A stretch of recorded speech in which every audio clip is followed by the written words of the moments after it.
On va se poser cette question maintenant. À quand des femmes prêtres en France? Slimane Zeguidon, bonsoir. Bonsoir. Anne Soupa, bonsoir à vous aussi d'être avec nous. Vous êtes théologienne, auteure de nombreux ouvrages sur le catholicisme et vous êtes candidate à l'archevêché de Lyon en remplacement du cardinal Barbarin. Bonsoir, merci beaucoup d'être avec nous. Anne Soupa, vous avez décidé de défier le Vatican? Je trouve plutôt que c'est une main tendue parce que l'apport des femmes dans l'Église catholique serait extrêmement précieux. L'Église se prive de beaucoup de dons, de beaucoup de sang neuf, de beaucoup d'initiatives possibles et je trouve ça très regrettable.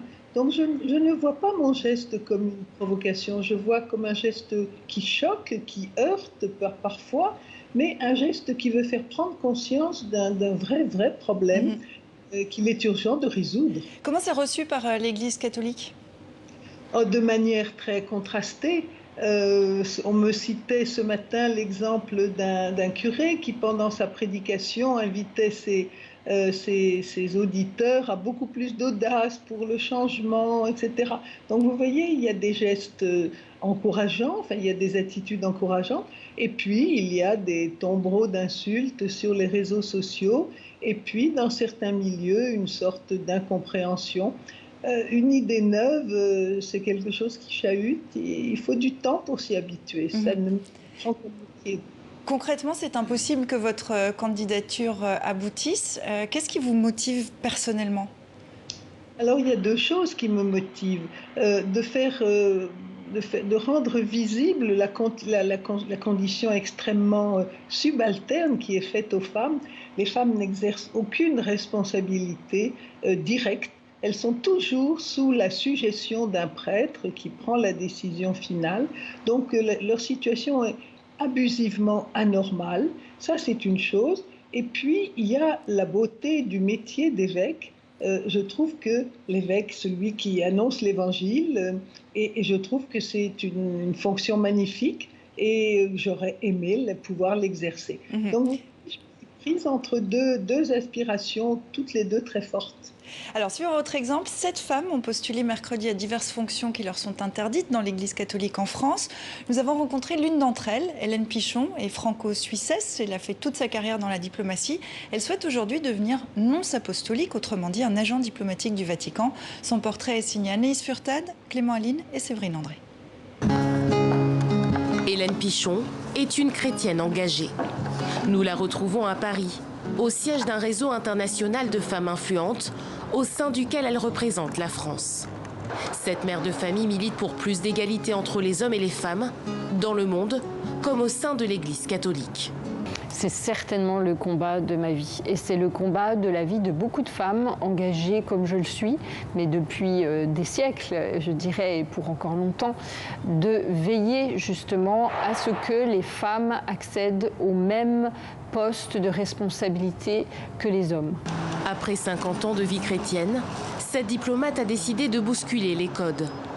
Elle postule aujourd'hui à une fonction historiquement réservée aux hommes, nonce apostolique, agent diplomatique du Vatican.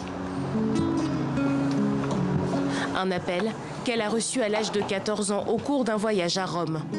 À son retour, le curé de sa paroisse n'a pas eu la réaction qu'elle attendait. Il m'a dit « Mais enfin, Hélène, tu n'y songes pas ?» Je dis « Pourquoi n'y songerais-je pas ?» Mais parce que tu es une fille. Puis la France même a de très grandes ambassadrices partout dans le monde. Et donc il me semblerait que le fait que le Saint-Siège, qui est censé représenter et incarner sur terre la présence du message chrétien, soit enfin représenté par des femmes, ce serait enfin juste et ce serait enfin équilibré. Pour l'Église catholique, ces arguments sont difficiles à entendre. Aucun des prêtres que nous avons contactés n'a souhaité répondre à nos questions. Mais dans son combat, Hélène Pichon n'est pas seule. Elle a cofondé un collectif de femmes, toutes candidates à des fonctions ecclésiastiques. Magnifique! Quelle joie, vous êtes splendide! J'espère que ma candidature va encourager et va donner un peu d'assurance à des personnes, des femmes qui se posaient la question mais qui n'osaient pas. C'est très important que notre demande soit collective parce que effectivement, ce n'est pas l'action de quelques personnes qui seraient différentes ou qui seraient des agitatrices ou des personnes. Non, je crois au contraire que c'est la voix qu'on commence à entendre, c'est la voix des sans-voix. Évêques, diacres, curés, nonces ou encore prédicatrices laïques. 7 candidatures ont été déposées ce mercredi 22 juillet auprès de l'ambassadeur du Vatican en France. Alors Anne-Soupa, les femmes sont très présentes dans l'Église catholique, on l'a compris, elles ne peuvent pas grader. Mais quel rôle jouent-elles? Où est-ce qu'on les retrouve? Elles sont omniprésentes dans les services de la catéchèse, dans les aumôneries de malades, de prison,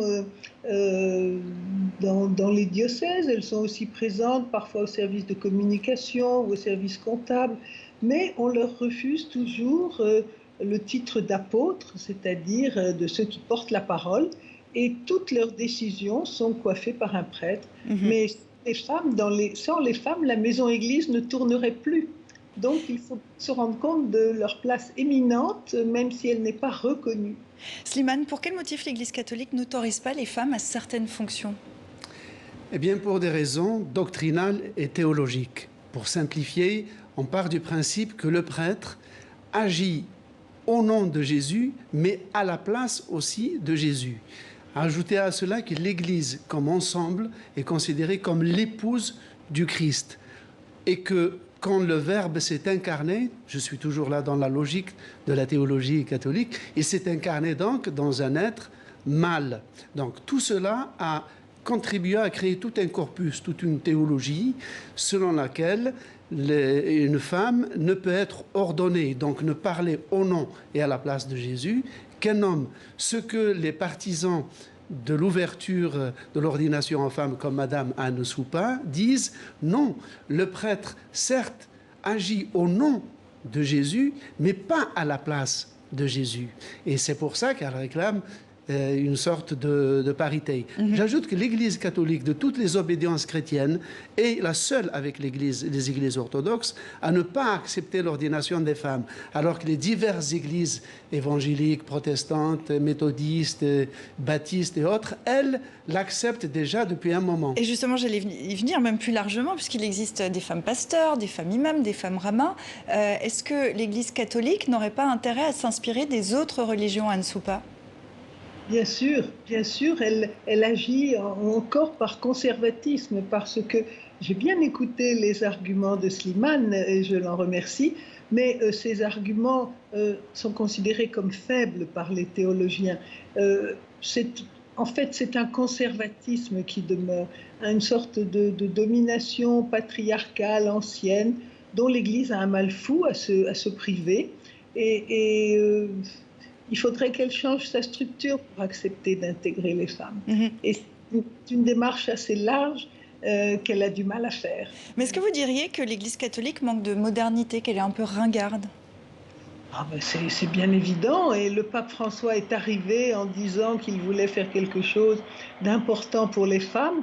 Ça fait déjà 7 ans, et depuis 7 ans, il ne s'est rien passé que quelques petites mesurettes homéopathiques, mais une grande réflexion de fond n'est pas ouverte. On propose le diaconat aux femmes, mais enfin c'est un strapontin. Elles devraient avoir accès à toutes les responsabilités de manière égale aux hommes.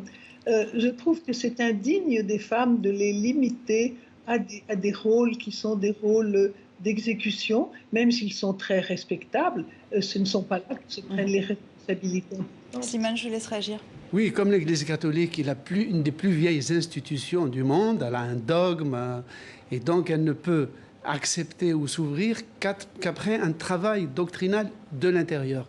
Il y a un deuxième élément qui est géopolitique et qu'on ne prend pas souvent en considération, c'est que les catholiques de l'hémisphère nord, c'est-à-dire de ce que nous appelions l'Occident, donc post-moderne, ne représentent qu'un quart des catholiques dans le monde. C'est-à-dire que les 3/4 des catholiques vivent dans le sud, dans un monde plus pauvre et plus conservateur. Et donc là, géopolitiquement, le Vatican tient compte de cette donnée purement sociologique. C'est ce qui encourage aussi le conservatisme dont parlait Anne Soupa. Pour terminer, Anne Soupa, il y a un autre exemple dans l'Église luthérienne. En Suède, les femmes prêtres sont désormais plus nombreuses que les hommes, 51%, 49%, on va dire que c'est la parité. En 1990, un rapport estimait que la parité n'arriverait qu'en 2090. Finalement, ça n'a pris que 30 ans. Est-ce que ça vous donne de l'espoir ? Alors l'espoir, c'est nous qui le portons et c'est nous tous qui l'agissons, les femmes et les hommes qui ont envie de faire bouger les choses. Moi, je crois en l'espoir assisté de nos mains. Donc j'invite les femmes à candidater, les hommes à les soutenir et à ce que nous soyons actifs et actives pour que cela change le plus vite possible. Oui, les choses changeront, mais avec notre aide. Est-ce que vous diriez, pour terminer, qu'en France, c'est peut-être plus compliqué que dans d'autres pays catholiques ? Oui, je pense à l'exemple suisse qui est beaucoup plus ouvert que l'exemple français. Et je crois qu'en France, effectivement, l'épiscopat et les mentalités ne sont pas aussi avancées que dans d'autres pays. En particulier pour les petites filles qui sont exclues du service de l'autel et de manière tout à fait infondée théologiquement, eh bien, l'opinion catholique française ne s'est pas plainte, personne n'a réagi, alors que c'est une sorte de coup de force qui n'aurait pas dû avoir lieu. Eh bien, c'est la France, oui. Merci Anne Soupa d'avoir été avec nous. Merci Slimane pour votre aide aussi. À bientôt.